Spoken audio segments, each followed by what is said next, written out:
When you hear greatest poker player of all time, most entertaining poker player of all time, the top poker player of all time, what names come to mind for you? Negreanu, Dan Bilzerian, the Supreme Leader Douglas K. Polk, Phil Ivey, Mike Postle, maybe for some of you guys out there, I don't know. We're going to be talking about that today. This is a trend I see on YouTube where they rank different lists into tiers. We're going to be doing S, A, and B tier. We got 5 names up top, 6 in the middle, 6 in the bottom. This is going to be my list. Most entertaining / most impactful / people I like the most / greatest poker player of all time. Some sort of combination, an unscientific way. A new formula I'm testing out. And this is the first rough draft. We're figuring out together. We're going to talk about these. So we're back making content full time here on my YouTube channel. Make sure you subscribe to the channel. Like the video if you enjoy it, and give me a comment. Feel free to give me your feedback on any of these videos up here. Before we get into this, I do want to let you know my birthday's coming up in 2 days. It's going to be, and I'm also putting up a 5K challenge video. It's a challenge. Any of you guys can do this at home, online, or at your local casino. It's where I go down, I play some 2-5, 2-5, 10. I start with $500, and I try to run up to $5,000. It's a great game, Potland, Omaha. It's epic gameplay. First video series, first episodes coming up Wednesday on my birthday. Shout out to me. Happy birthday. Thank you, Big Poppy. Happy birthday. And also I'm collaborating with our YouTube channel called POKERGO. They're going to be putting on a presentation of the prestigious first ever high buy-in Pot Limit Omaha Master Series taking place on Party Poker. It starts today, actually Monday, for the next 9 days. I'll be doing commentary every day, 3 p.m. Eastern time. Final table starts over there with some of the best Pot Limit Omaha players in the world. It's going to be great action. I'm really excited to be involved. Try to hype it up with them. We work together. We'll see what happens, right? We'll see if it's a good show. Let's get into this list, guys. I don't want to waste any more time, but I got to let people know about that. Where the inspiration for this list come from? I'm thinking about content ideas. I got a lot of things I want to talk about. I got some podcasts I want to do. I want gameplay I want to do. Tournaments I want to do. But I feel like that there's just not a lot of discussion that goes on with the great players in our game, man. The most entertaining players. I don't get to see too much conversation like this, discourse like this, like it is in other sports and other industries.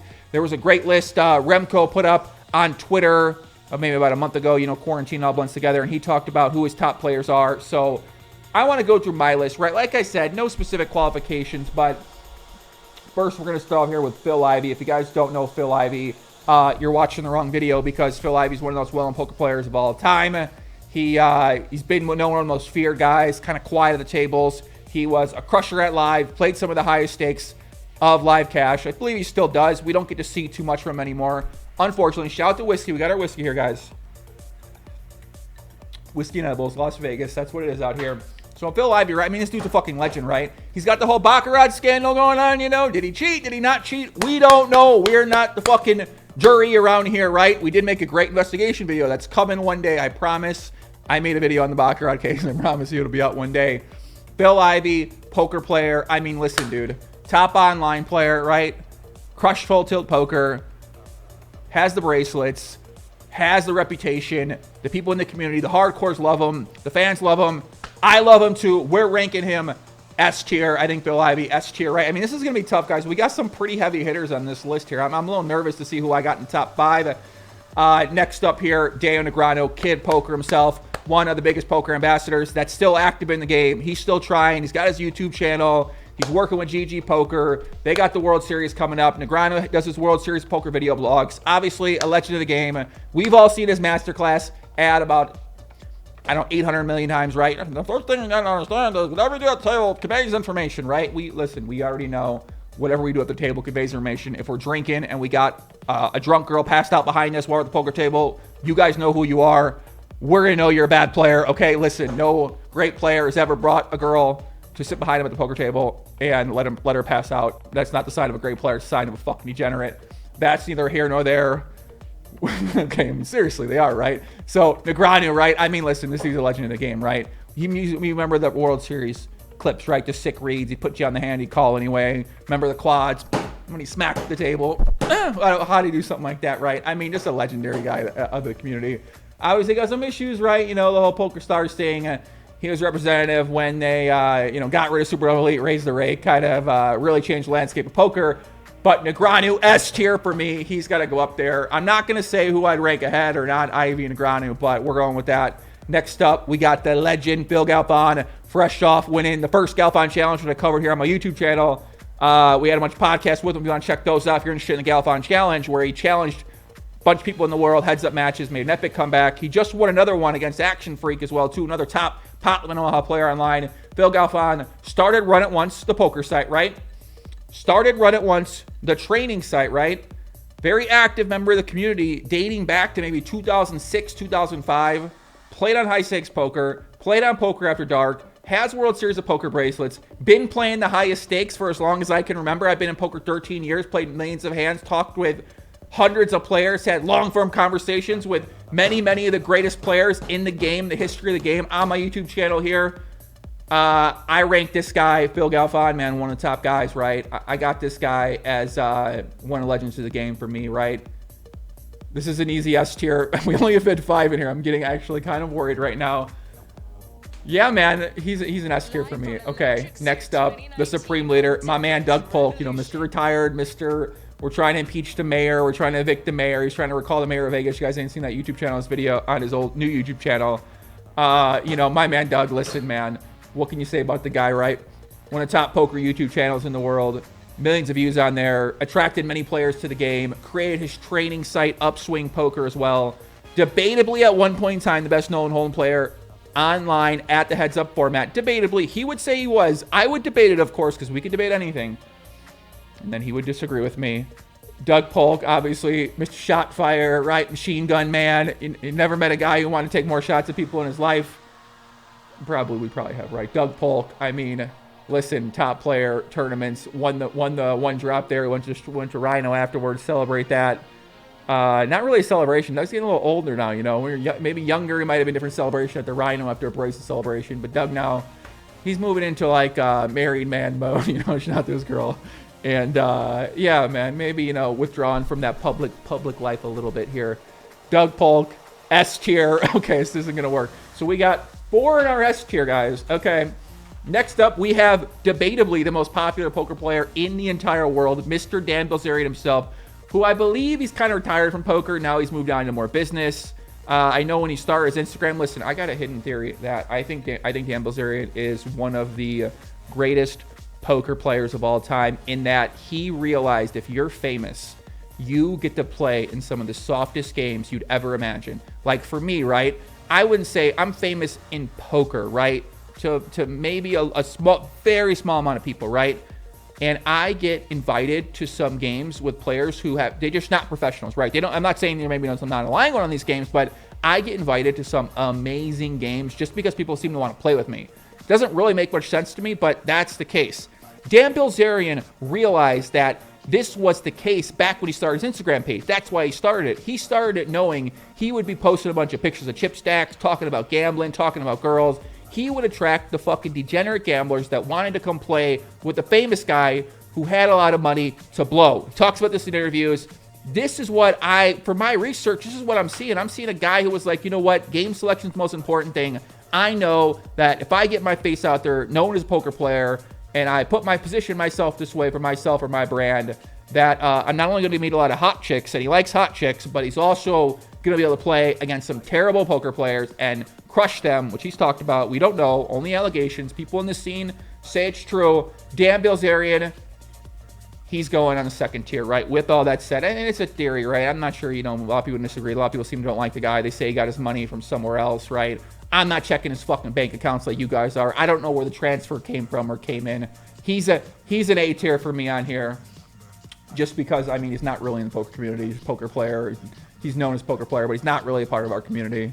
Next up, we got the young prince, Fedor Holz. What can you say about Fedor Holz? Been on the podcast a bunch of different times. I think I had him on the podcast before anyone else knew who he was when we saw him win the W Coupe main event way back in the day. And I was thinking about the other day. And now he's like a young prince, right? He's got a big company over in Vienna. He's started racing podcasts. Now he's getting back into poker. He was making the world better in all these different ways. I mean, super hot run for Fedor online. Super hot run at the live tournaments as well too. He's one of the sickest tournament runs we've seen. And where would we put him at though? I mean, you know, can we put him with that top tier? I mean, he doesn't have longevity. You know, those guys got longevity. Ivey, Negreanu, Galfond. we'll put him in that second tier right now. Maybe got to move him down to the third tier. We'll see what happens here.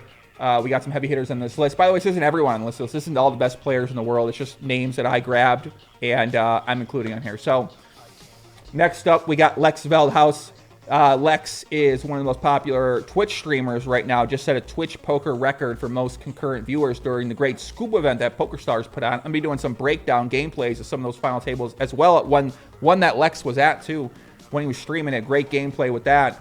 Going to be going over that. Pretty excited tournament. Lex, been around poker a long time. Sick grinder. I played hands with him at that beautiful game, Portland, Omaha. And I mean, man, he played in high stakes poker, has some very epic World Series of Poker moments as well too. I feel like Lex, man, if he keeps up this streaming thing for a bit longer, really sky's the limit. He can take us to chart territory on Twitch that we may have never seen before. I think he's got a lot of mainstream potential. Love his personality. He's very authentic. I think he burns himself out a little bit because he likes to work hard. I like to work hard. I think we both can relate to that. The idea of burning out and being unbalanced as well too. So I'm going to be very interested to see how he handles his streaming career and poker career from here on out. But I predict W Coop coming up. Lex is going to have a big fucking win on stream, and I'm excited for it. Lex, we're going to put Lex in the second tier. We got some heavy hitters on this fucking list. We're going to put Lex in the 3 tier right now, but that's my guy, and I see some potential for it. He's still a young guy, 36 years old. I mean, some of these guys are 10 years older of him. He's in the game for 10 more years. I mean, I feel like we might be seeing someone we can, especially if live poker tournaments come back to any degree, might be able to get him up to that number 2 tier for me, in my eyes. Next up, Mike Postle, the fucking god himself. I mean, listen, I don't know where you fall in the Mike Postle camp, right? You know, some weird shit we saw happen on the streams. I got an updated Mike Postle video coming up. I might do some impromptu live investigations too, where we go over some of his greatest sessions just to see what it was like, right? It's just, I mean, listen, the guy was looking at his crotch randomly, just randomly started doing it one day and then just kept doing it, but would take a break sometimes and not do it and play differently. It's a weird guy. But if we believe what we saw from Mike Postle, we saw one of the greatest poker players of all time. With that said, 3rd tier, let's move on. My man, Garrett Adelstein, G-Man, another guy who's been on some epic podcasts with me as well too, man. And I got to have him back on the show. We do our annual podcast. We haven't done it. Quarantine's going on right now. But I mean, listen, Garrett's kind of newer in terms of maybe being known to poker world. The bigger poker world, playing Live at the Bike, being one of the top players in Live at the Bike. Very creative, very entertaining, very fun. Puts on his show. Likes to wear a little bit tighter t-shirts to show off his muscles. Nothing wrong with that. I used to do that too when I was younger. Now I got a little older. I'm not quite as in good a shape as I was when I was younger. I'm still in pretty good shape, but Garrett is in top fucking tier shape. The man wants to wear some tight shirts. I've got no issue with a man who likes to wear some tight shirts because he works out hard in the gym, man. Shout out to the fucking shirts. Listen, I got to get back. I'm getting back there too. But, you know, I'm doing a whole bunch of kind of crazy things right now in my life. I'm certainly not in my top tier when I was a little younger. You know what I'm saying? So Garrett, right? Crazy player, man. Garrett's one of my favorite players to watch. I love Garrett. I mean, he's my favorite people to talk to in terms of, you know, getting a little deeper on things, right? We have a few exchanges sometimes, and really enjoy his perspective on life. You know, kind of like an honest about maybe his faults in some ways, right? Like honest about his, you know, not necessarily this, you know, he thinks highly of himself, right? But at the same time recognizes his faults and recognizes how ridiculous it all is. So I think Garrett is one of the great characters we have in poker right now. Hope that we get to see more of him play. Hope Live at the Bike comes back. Garrett, for me, putting him in number. Where are we gonna put Garrett at? Where do we have Fedor? We got Fedor in 2 for now. Okay, so let's put Garrett in number 2. We're putting Garrett in number 2.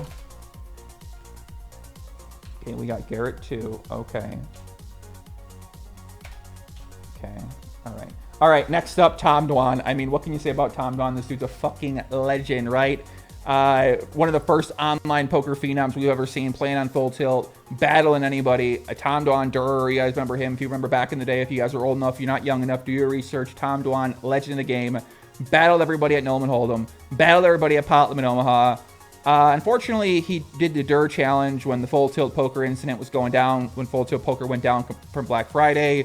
He issued a challenge, heads up challenge, and you know, there's some unresolved business against him and Jungle Man from that event that took place. So unfortunately, We've gotten a little bit less to see of Tom Dwan since then. Maybe he's wanted to stay a little bit out of the American spotlight because just hasn't worked that out, or for why we don't really know what happened. We never really heard a side of the story with that. But the man has put on entertaining after entertaining poker hand. I think for a lot of poker players who are a little bit more older school, we don't get to see him too much now. He does play on the Triton poker stuff, and it looks like a different man to me. But I think Tom Dwan, for me, is one of the legends of the game. And wow, so if we put him 1, this is not going to work. Okay, let's put him 1. We got 5 for 1, but this is never going to work. All right, no, we are really fucked here.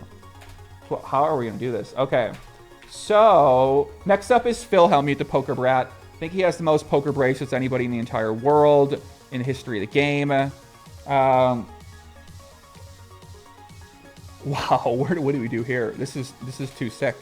So if we move him into 1, because he's a legend of the game, right? I mean, he is a legend of the game. He really is. All right. I mean, Philmuth, right? I mean, what do we do here?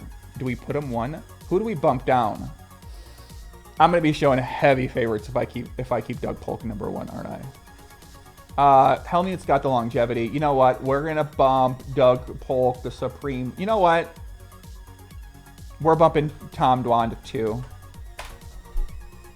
He really hasn't been that active recently, you know what I mean? He had that very iconic hand in high-stakes poker. Shout out to that hand, aces versus kings versus queens. But we haven't got to see him much, and he doesn't do much media. He doesn't seem to want to be involved in the poker world that much.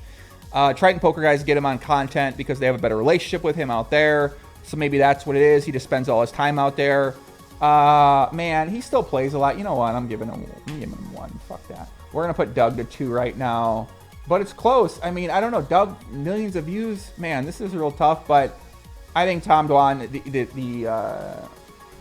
he's got one hell of a story. Listen, he's been in Asia a long time playing over there, man. So next up, we got Doyle Brunson, and this guy's a legend of the game. He is a World Series Poker main event champion. I think back in the day, though, I don't know if they even really played those final tables. I don't know if we really count those. We're gonna just count them anyway because why not? I think why not? Why would we not count them, right? He plays the highest stakes still. Bobby's room. He's like 80 something years old. He's on Twitter all the time. He wrote one of the first big poker books, Super System, to help get a bunch of new players in the game. The iconic cowboy hat. The guy is a fucking legend of the game. He is longevity. We're going to put him at number 1. And we're now going to move down Tom Dwan to tier 2. So tier 2 has Doug Polk, Dan Bilzerian, Fedor Holz, I believe, Garrett, Adelstein, and Tom Dwan. Fedor might be in 3. I don't remember. Okay. Next up, we got Brad, Owen, Andrew Nemee. Now, we could say that we could separate them. I put them as like the new school vlogger guys. To me, they're right up there with each other. I like both of those guys a lot. Love hanging out with those guys. Love talking to them, man. Really like what they're doing for the game. I think they're doing a great thing for the game of poker.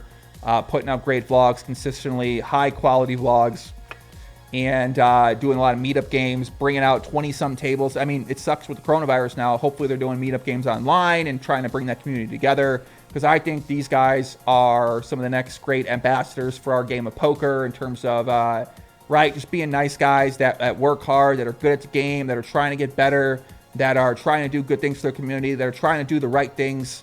So for me, I rank these guys very highly in terms of in the parameters of this list.